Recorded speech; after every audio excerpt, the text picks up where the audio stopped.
वक्फ कानून का समर्थन करना और उनके समर्थन में बयान देना अब बीजेपी से जुड़े अल्पसंख्यक चेहरों को भारी पड़ता नजर आ रहा है। एक तरफ तो जिस समुदाय का भला करने की सोचती है बीजेपी, उस समुदाय को पता ही नहीं होता कि नया कानून उसके लिए कैसे फायदेमंद है। लेकिन बीजेपी कहती है कि तुम्हें पता हो या ना पता हो, हमें पता है कि यह फायदेमंद है, इसलिए तुम्हें यह दवा लेनी ही पड़ेगी। कई मौकों पर ऐसा हुआ, कृषि कानून हो, CANRC का मुद्दा हो या फिर कोई और मुद्दा, जमीन अधिग्रहण बिल हो। सरकार कहती है कि हम भले के लिए लाए हैं और जिसके भले के लिए लाए हैं वो इसका विरोध करता है, और विरोध करने पर सरकार कहती है आप समझ नहीं रहे हैं, आप भड़काए में आए हैं, आपके खिलाफ कानूनी कार्रवाई की जाएगी। लेकिन विरोध हो रहा है। नया वक्फ कानून आया, इसका समर्थन करने पर मणिपुर के थौबल जिले में बीजेपी के अल्पसंख्यक मोर्चा के प्रदेश अध्यक्ष असगर अली, उनके घर पर विरोध प्रदर्शन हुआ, तोड़फोड़ हुई, आगजनी हुई। और अब जब ये पूरी घटनाक्रम हो गया तो अब असगर अली कह रहे हैं मुझे माफ कर दीजिए, नए वक्फ कानून को वापस लेने की मैं अपील करता हूं। अब वो बीजेपी में रहकर बीजेपी के लाए गए कानून का विरोध कर रहे हैं, सरकार से कह रहे हैं कि भाई इस कानून को वापस ले लीजिए।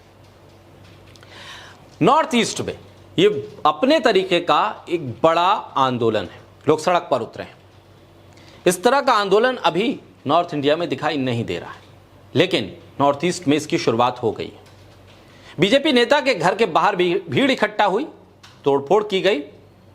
वहां मौजूद लोगों के मुताबिक जो फायर ब्रिगेड की गाड़ी घर तक पहुंचना चाहती थी आग बुझाने के लिए, उसे भी रोक दिया गया। लोगों का गुस्सा इतना था। इसके बाद आग लगी, घटनास्थल पर पुलिसकर्मी से प्रदर्शनकारी भिड़ गए। असगर अली ने 5 अप्रैल को फेसबुक पर अपने एक पोस्ट किया था जिसमें उन्होंने वक्फ विधेयक का स्वागत किया और लोगों से इस मुद्दे पर राजनीति न करने की अपील की। साथ ही प्रधानमंत्री मोदी, केंद्रीय गृह मंत्री अमित शाह, अल्पसंख्यक मामलों के मंत्री किरण रिजिजू और भाजपा अल्पसंख्यक मोर्चा के राष्ट्रीय अध्यक्ष जमाल सिद्दीकी को टैग किया था। इसके बाद द्वंद्व शुरू हो गया। पुलिस ने बीजेपी नेता के आवास पे तोड़फोड़ और आग लगने की घटना के मामले में केस भी दर्ज किया। मुस्लिम बहुल इलाकों में वक्फ कानून को लेकर विरोध प्रदर्शन शुरू हो गए हैं। अलग अलग जो संगठन हैं वो इसका विरोध कर रहे हैं। इससे पहले, इस घटनाक्रम से एक दिन पहले वक्फ संशोधन अधिनियम के खिलाफ मणिपुर के इम्फाल घाटी में अलग अलग हिस्सों में विरोध प्रदर्शन हुआ था। इस दौरान एक बड़ी रैली निकाली गई, इसमें 5000 से ज्यादा लोगों ने हिस्सा लिया था।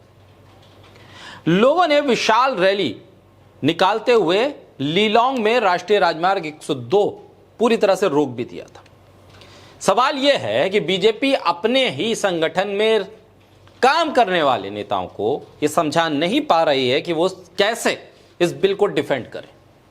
सिर्फ सरकार की मर्जी और उसके आधार पर संख्या बल किसी भी कानून को पास कराने के लिए बीजेपी एक हथियार के तौर पर इस्तेमाल कर रही है।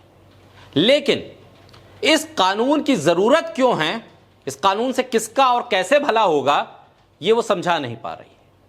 भीतर ही भीतर लोगों में यह भावना जन्म ले रही है कि बीजेपी किसी ना किसी एक्स पार्टी को समर्थन देने के लिए, उसका फायदा पहुंचाने के लिए इस तरह के कानून बार बार लेकर आती है, जिसका विरोध होता है और विरोध करने वाले लोग खुद अपराधी बन जाते हैं। जो पीड़ित हैं उन पर ही केस दर्ज हो जाता है। सरकार विरोध की आवाज को सुनना नहीं चाहती। जेपीसी में जो विरोध की आवाजें उठी उसको नोट नहीं किया गया, उसको शामिल नहीं किया गया। साथ ही सदन के भीतर जो इस पूरे बिल में संशोधन की मांग विपक्ष के नेताओं ने की, उसको गिरा दिया गया। आखिर चाहती क्या है सरकार? संख्या बल के आधार पर जो चाहे उसको वो पास कराएगी और फिर चाहेगी कि उसका स्वागत भी हो, इसलिए कुछ लोगों के जरिए उसका स्वागत करवाया जाता है। और फिर नतीजा यह होता है कि वो नेता जो अपने आप को बीजेपी में रहते हुए अल्पसंख्यकों का बड़ा चेहरा अपने आप को मानते हैं, उन्हें खुद अपने घर के सामने विरोध प्रदर्शन का सामना करना पड़ता है। बहरहाल कानून व्यवस्था अपने हाथ में लेना कहीं से भी जायज नहीं, तोड़फोड़, आगजनी, हिंसा कहीं से भी जायज नहीं। कानून सम्मत कार्रवाई ऐसे लोगों पर होनी चाहिए, लेकिन कानून बनाने से पहले भी सरकार को ये जान लेना चाहिए, ये समझना चाहिए कि आप जिस वर्ग के लिए कानून लेकर आ रहे हैं उसको इसकी ज़रूरत है भी या नहीं।